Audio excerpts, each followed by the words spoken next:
Celebrity champions লিগে মোটামুটি সবকিছুই হয় শুধুমাত্র ক্রিকেট খেলা ছাড়া।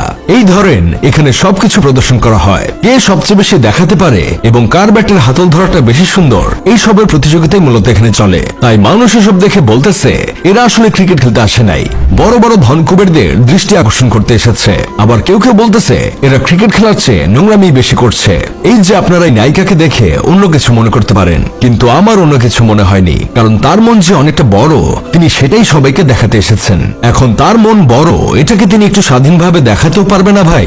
এখন আপনারা তাদের দেখে বলতে পারেন এদের কি বাসায় বাপ ভাই অথবা স্বামী নাই নাকি, এদেরকে কেউ কিছু বলে না? এটার উত্তরও পেয়ে যাবেন এখন।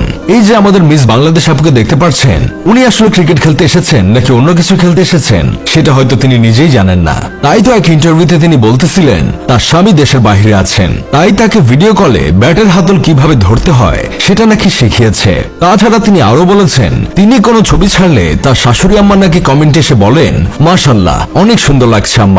তাহলে হয়তো এখনো তার এমন পোশাকে ক্রিকেট খেলা দেখেও কমেন্ট করছে মাশাআল্লাহ অনেক সুন্দর খেলেছো।